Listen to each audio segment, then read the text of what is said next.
Салық кодексі халықаралық стандарттарға негізделген.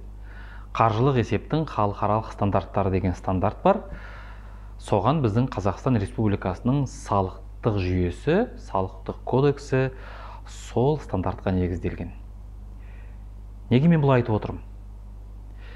Егерде бұл сұрақ сізге қызықты болса, онда ыңғайланып отырыңыз. Біз қазір осы тақырып төңірегінде әңгімелесетін боламыз. Халықаралық стандарт не дейді? Халықаралық стандарт былай дейді. Кіріс пен шығыс, яғни сіздің тапқан табысыңыз бен сіздің шығыныңыз, сол кіріс пен шығысты нақты тапқан кезеңде ғана мойындалады дейді. Мысалы, сіз товар сатыңыз, болмаса қызмет көрсетіңіз. Сіз сол товар сатумен байланысты, болмаса қызмет көрсетумен байланысты өзіңіздің табысыңызды, солған байланысты өзіңіздің міндеттемеңізді нақты орындаған кезде ғана сіз мойындайсыз. Бұл жерде ақша туралы ешқандай әңгіме жоқ. Сіз қашан ақшаны алдыңыз, шотыңызға қашан ақша түсті, ақшаны алған кезде мойындасын деген, онда ешқандай түсінік жоқ. Яғни сіз қашан өзіңіздің міндеттемеңізді орындадыңыз, яғни сол кезде сіз өзіңізге табыс деп мойындайсыз.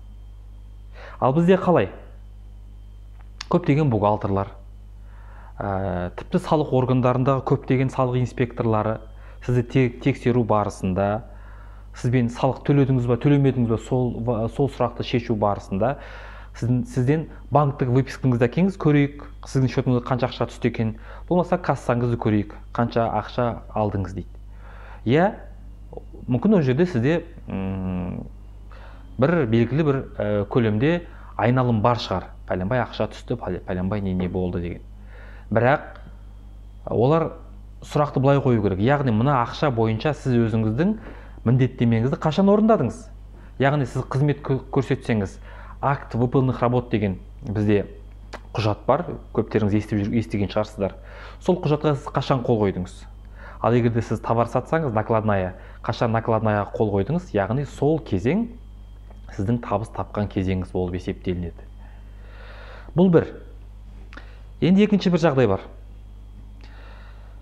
Біз салықты тапқан табысымыздан төлейміз. Яғни біз өзімізге қанша табыс таптық деп белгілейміз, сол тапқан табысымыздан әр салық режимі бойынша өзінің салықтық ставкалары бар.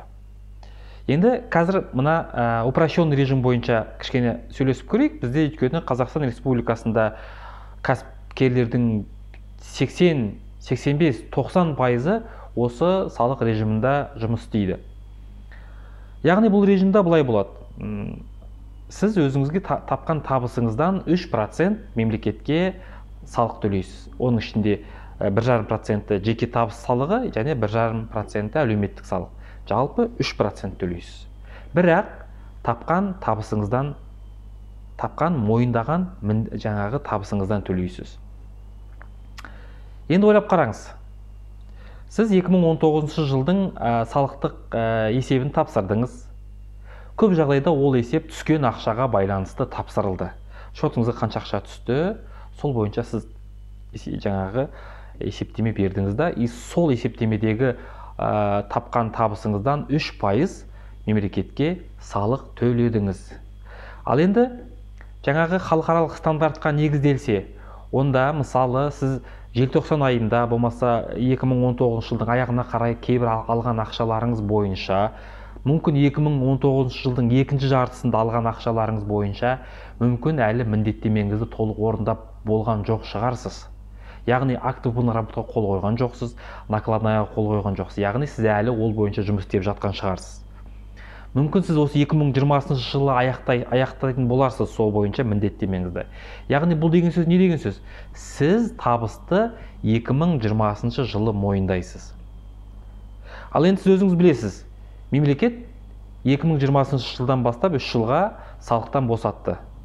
Жаңағы арнайы салық режиміндағы упрощенный декларациядағыларды. Енді сіз егерде МСФО-ға негізделген кодекс бойынша салық төлейтін болсаңыз, онда сіз жаңағы түскен ақшаларыңыз бойынша салық төлемеуіңіз мүмкін еді ғой. Бірақ сізге кейбір адамдардың мүмкін қаржылық салықтық сауатының төмендігінің салдарынан сіз мемлекетке салық төлеген боларсыз. Соны ойланып көріңіз. Негізі бұл жағдай орын алған күннің өзінде оны түзетуге болады. Ол бірақ басқа видеоның тақырыбы. Мен бүгінгі видеомда айтайын дегенім,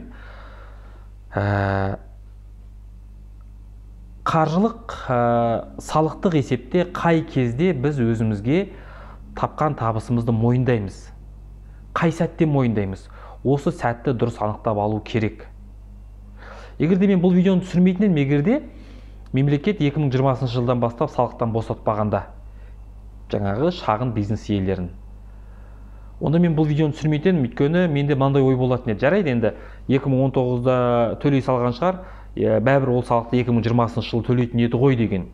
Қайта бұл жағдай орын алған күннің өзінде де, мысалы, сіз салықты уақытынан бұрын төлеп тастағанша, салықты уақытында төлеген жақсы, яғни жарты жылдан кейін. Сол жарты жыл аралығында мүмкін ол салықтың ақшасын сіз оборотқа салып, мүмкін сіз одан пайда табатын бедіңіз. Ал мына жағдайда 2020 жылдан бастап салықтан босатқан кезде менде әрине ішімде бір не туындайды, ой туындайды. Неге ол салық төлеу керек? Егерде салық төлемейтін мүмкіншілігі бола тұра, неге ол салық төледі деген ой туындайды да, одан кейін осы видеоны түсіруге осы ой арқау болды.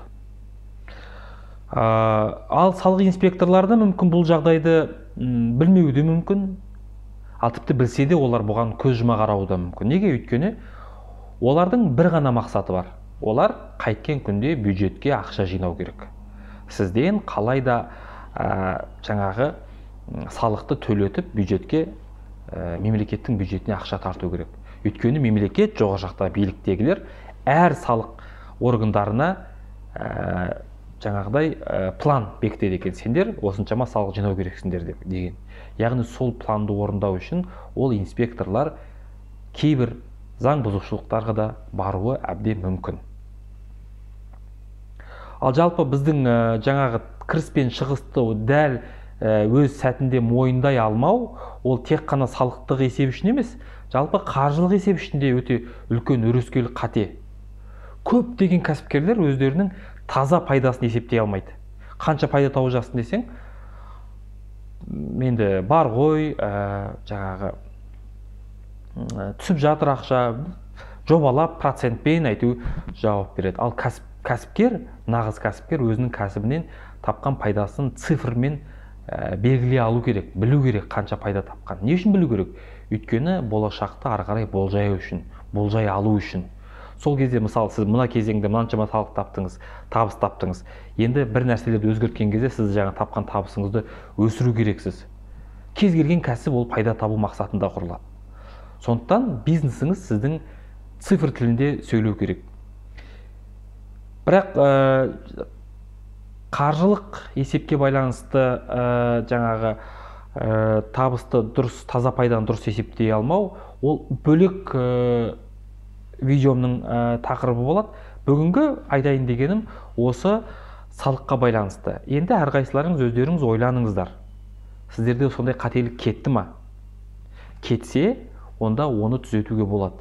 Сіздер осы видеоның астына егерде сондай қателіктер орын алған болатын болса, пікірлеріңізді қалдырыңыздар, жазыңыздар. Мен келесі видеомда онда осындай қателікті қалай түзетуге болады, сол жайында видео түсіретін боламын. Достар, егерде бұл видео сіздерге ұнаса, онда менің каналыма тіркеліңіздер, қоңыраушаны басыңыздар.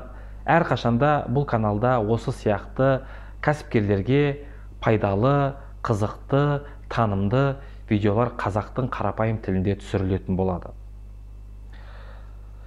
Видео ұнаса достарыңызға таратыңыздар. Келесі видеода кездескенше сау саламат болыңыздар.